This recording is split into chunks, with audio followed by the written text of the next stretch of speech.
কোরআন তো বলছে নামাজ না পড়লে পরে এই শাস্তি, কোরআন বলছে যাকাত না দিলে এই শাস্তি, কোরআন বলছে সুদ খাইলে এই গুনাহ হবে, ঘুষ খাইলে এই গুনাহ হবে, কোরআন বলছে আত্মসাৎ করলে এই গুনাহ হবে। কোরআন তো বলেই দিয়েছে পুরা টোটাল জীবন বিধানটা আমারও আপনার জীবন চালানোর জন্য ইন টোটাল যা লাগে ইন টোটালটাই কোরআন বলে দিয়েছে। কথা বলেন ঠিক কিনা? তাহলে আমি আর আপনি যদি মুসলমান দাবি করি, আমাকে আপনাকে যদি ঈমান নিয়ে কবরে যেতে হয়,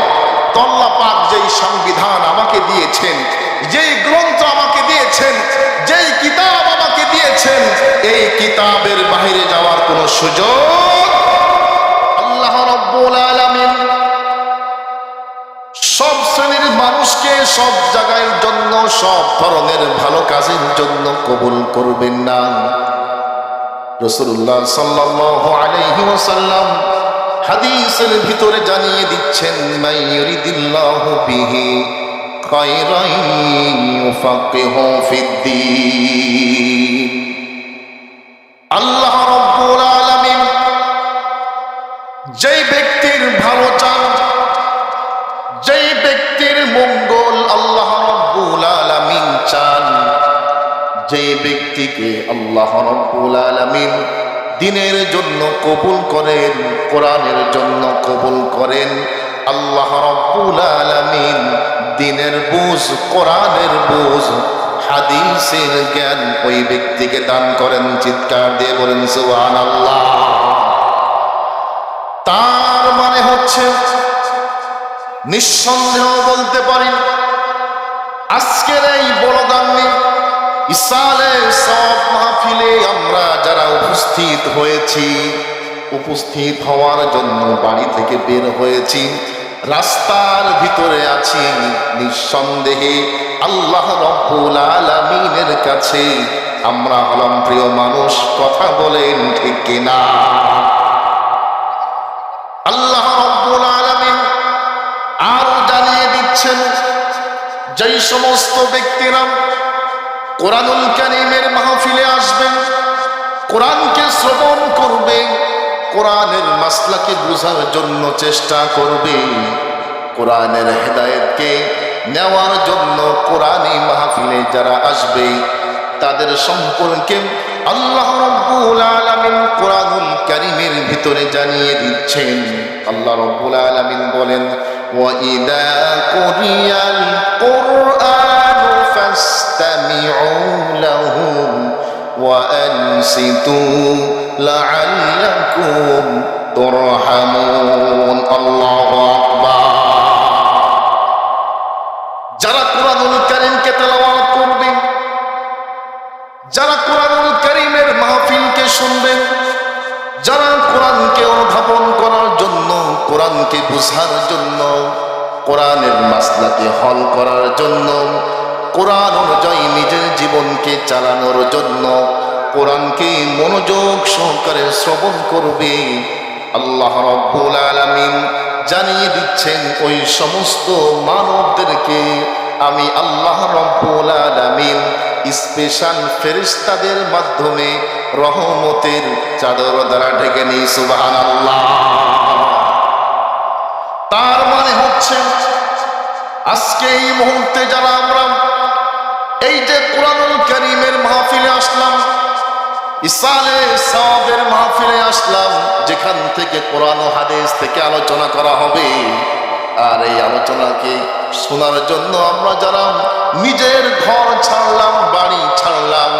মূল্যবান সময়কে আল্লাহর রাস্তায় ব্যয় করলাম, আমাদের ঘর, আমাদের বাড়ি, আমাদের সময়কে আল্লাহর রাস্তায় ব্যয় করার কারণে আল্লাহ রাব্বুল আলামিন একজন, দুইজন না, অগণিত ফেরেশতা দ্বারা আমাদেরকে রহমতের চাদর দ্বারা ঢেকে নিয়েছেন। আওয়াজ দিয়ে বলেন কথা ঠিক কিনা? শুধু তাই নাই, আল্লাহ রাব্বুল আলামিন যারা কোরআনের মাহফিলকে শুনবেন, কোরআনের মাহফিলকে শোনার জন্য, কোরআনকে শোনার জন্য যারা কোরআনের মাহফিলে আসবে, তাদের সম্পর্কে আল্লাহ রাব্বুল আলামিন আরো জানিয়ে দিচ্ছেন। আল্লাহ রাব্বুল আলামিন বলছেন, ইন্নামাল المؤمنون الذين إذا ذكر الله وجلت قلوبهم وإذا تليت عليهم آياته زادتهم إيمانا আল্লাহ রাব্বুল আলামিন জানিয়ে দিচ্ছেন নিশ্চয় যারা মুমিন হবে দুনিয়াতে যেই সমস্ত ব্যক্তিরা নিজেকে আল্লাহ তাআলার গোলাম হিসাবে জাহির করবে নিজেকে যেই সমস্ত ব্যক্তিরা দুনিয়াতে প্রমাণ দেবে বয়ান করবে বর্ণনা করবে শোনো আমি একজন আল্লাহ তাআলার বান্দা আমি একজন মুমিন বান্দা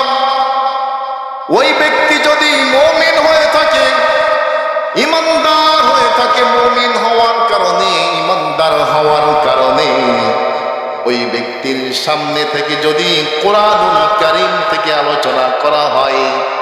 কোরআনুল কারীম থেকে তেলাওয়াত করা হয় কোরআনের বিধানগুলো যদি ওই ব্যক্তিকে শুনিয়ে দেওয়া হয় খুব ভালো করে মনে রাখবেন কোরআনের বিধানটা ওই ব্যক্তির পক্ষে যাক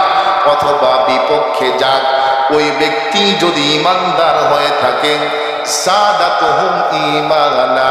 ওই ব্যক্তির ঈমানকে বাড়িয়ে দিবেন একজন সত্তা নামটা কি আওয়াজ দিয়ে বলে আর যদি আমার আপনার ঈমান না থাকে ঈমানদার না হয় আমি আর আপনি আর আমার সামনে যদি কোরআন থেকে কথা বলা হয় তাহলে ঈমান কিন্তু বাড়বে না আমাদের কিন্তু চুলকানি বেড়ে যাবে কথা বলেন ঠিক কিনা যদি কোরআন থেকে কথা বলি আর যদি ঈমানদার হয় আল্লাহ পাক আমার ঈমানকে একটা বার না দুইটা বার না একবার না দুইবার না এক গুণ না বহু গুণ না শত শত গুণ বেগাইরে হিসাব বাড়িয়ে দেবেন কে বলে শর্ত আমাকে আপনাকে হতে হবে ঈমানদার আর যদি আমি আর আপনি ঈমানদার না হই আর আমার সামনে যদি কোরআন থেকে আলোচনা করা হয় আরে হুজুর মনে খেয়ে দিয়ে আর কাজ পাই না আমার বিরুদ্ধে কথা বলার কি এমন দরকার ছিল ও ভাই কোরআন তো বলছে নামাজ না পড়লে পরে এই শাস্তি কোরআন বলছে যাকাত না দিলে এই শাস্তি কোরআন বলছে সুদ খাইলে এই গুনাহ হবে ঘুষ খাইলে এই গুনাহ হবে কোরআন বলছে আত্মসাৎ করলে এই গুনাহ হবে কোরআন তো বলেই দিয়েছে পুরা টোটাল জীবন বিধানটা আমারও আপনার জীবন চালানোর জন্য ইন টোটাল যা লাগে ইন টোটালটাই কোরআন বলে দিয়েছে কথা বলেন ঠিক কিনা তাহলে আমি আর আপনি যদি মুসলমান দাবি করি আমাকে আপনাকে যদি ঈমান নিয়ে কবরে যেতে হয় আল্লাহ পাক যেই সংবিধান আমাকে দিয়েছেন যেই গ্রন্থ আমাকে দিয়েছেন যেই কিতাব আমাকে দিয়েছেন এই কিতাবের বাইরে যাওয়ার কোনো সুযোগ